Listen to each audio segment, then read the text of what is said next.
Michael Carrick is on the verge of becoming Manchester United's new interim head coach. Yes, Manchester United now is the kind of clubs that hires an interim head coach to the interim head coach.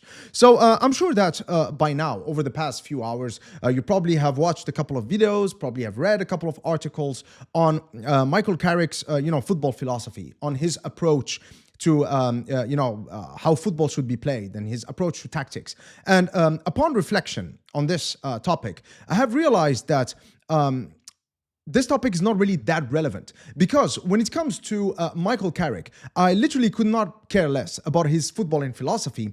What I care more about when it comes to Michael Carrick's appointment or any interim head coach at Manchester United this season is about maintaining momentum, because the Manchester United fans are effectively, divided into two main clans. There are those who believe that Ruben Amorim deserved to be sacked, especially when you consider his abysmal results over, during his tenure at Manchester United. When you consider, some of the comments that he has made on young players, his treatment of Kobbie Mainoo, you might say, and his tactical stubbornness. Then there is another clan among the Manchester United fans who believe that Ruben Amorim should have been given some time, considering that while, yes, results were abysmal during his first season, there was a net improvement in the second season. While he was a little bit stubborn tactically last season, he did show some intent to apply, introduce changes to his tactical approach this season. And certain players, such as Aiden Heaven, while of course many young players were not really given as many opportunities as we would have hoped, certain players like Aiden Heaven and Lenny Yoro have shown that if young players perform, they do get the manager's fate.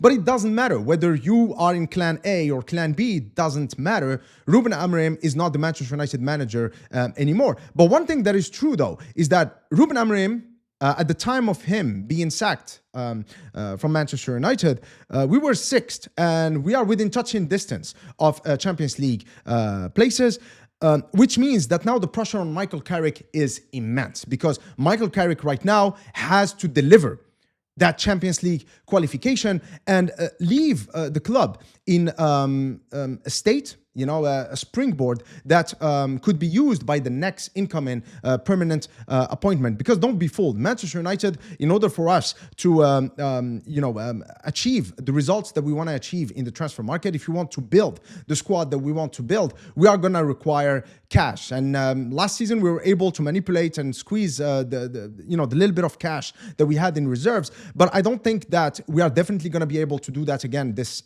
summer. So it is imperative for us to get that sweet cash from Champions League participation. And Michael Carrick right now, being within touching distance from those Champions League places, he has to deliver it, because that's going to make life much easier for the next permanent manager who comes to Manchester United. And it's going to give, provided that INEOS get this decision right this time, it's going to give that manager, all of the tools required in terms of prestige to attract the players that the club intends on attracting, as well as the cash that would allow us to operate in the transfer market a little bit freely and with a little bit more room to maneuver.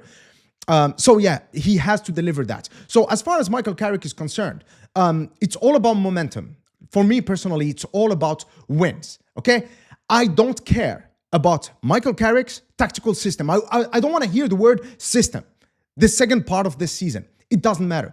I don't care whether he likes to play a 4-4-2 or 4-3-2, 4-3-2-1. It doesn't matter. It doesn't matter if he plays a 6-6-6, a 69, or a 6-7. I don't care. I don't care. I care about the footballing philosophy and the tactical system that the permanent manager who's going to be appointed in the summer uses. That's what I care about. But I don't care about Michael Carrick. I don't care about whether Michael Carrick introduces young players in the second half of this season. All I want from him is to win. I do care about the next permanent manager, on whether he believes in youth development, which is a key part of the Manchester United identity. I don't care about Michael Carrick bringing back the Manchester United way or the Manchester United DNA. Don't get me started on that, by the way. But yeah, I don't care about that. I just care about the approach that the new permanent manager is going to have. So when it comes to Michael Carrick, all I care about is wins in order to maintain that momentum and finish in a top 5 finish. I want us to win each game 1-0, 2-1, 1-0, 1-0, 1-0, 2-1. I don't care if all of our goals, all of them, come from set pieces. I don't care. I don't care if all of our goals are own goals.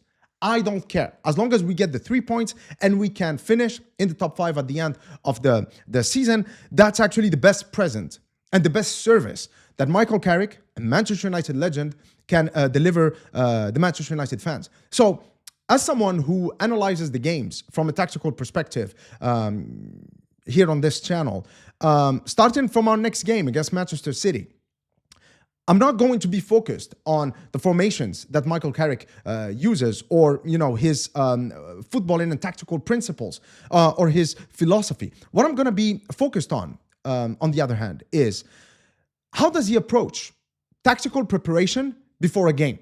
That means his job right now is to consider every game, because we only have Premier League games left, every game as a Champions League final, in the sense that you prepare just exclusively and specifically to beat a specific opponent. So what I'm looking for is a Michael Carrick who scouts the opposition and who is able to identify their weaknesses and strengths, and who is able to come up with a tactical plan that can stop as many of his strengths and nullify them, as well as exploit as many of their weaknesses as possible for us to be able to win. And for him to be able to deliver this tactical plan and communicate it to the players with clarity. That's what I want from Michael Carrick. That's it.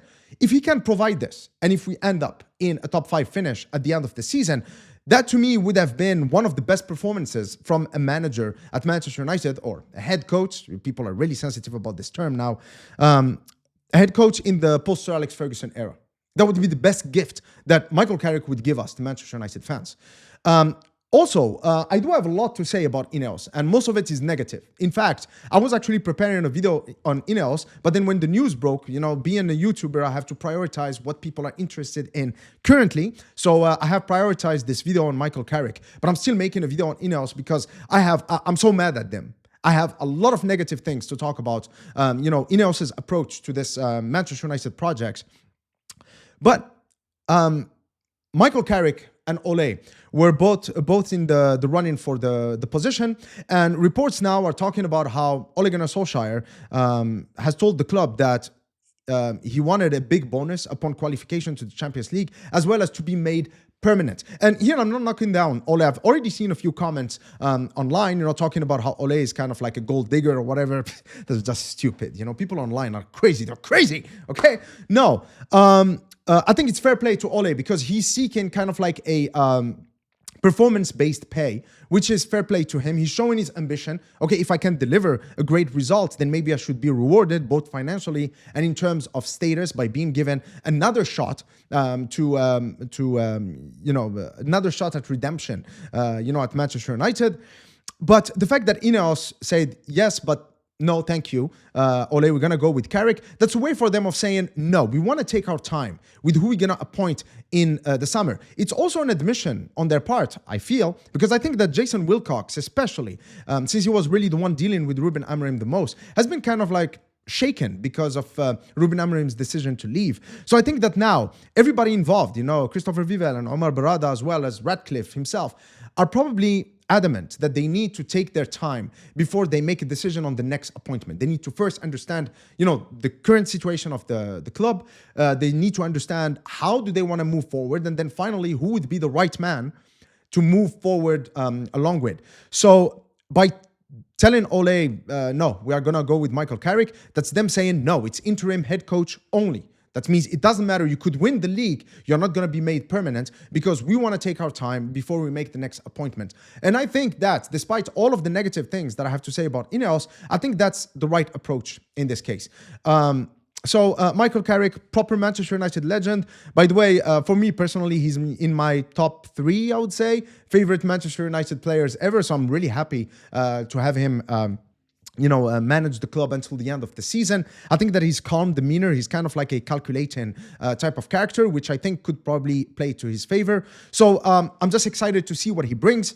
I'm excited to see Manchester United under him, and let's hope for positive results. Just get those 3 points that would get us across the line so that we can finish in the Champions League places, and we can truly kickstart a new era of success under a new permanent manager at the end of the season. So anyway, guys, I hope that you've enjoyed this video, this take on my part. Please let me know in the comment section, what do you guys think about this Michael Carrick appointment? How do you think it's going to turn out? Until next time, cheers.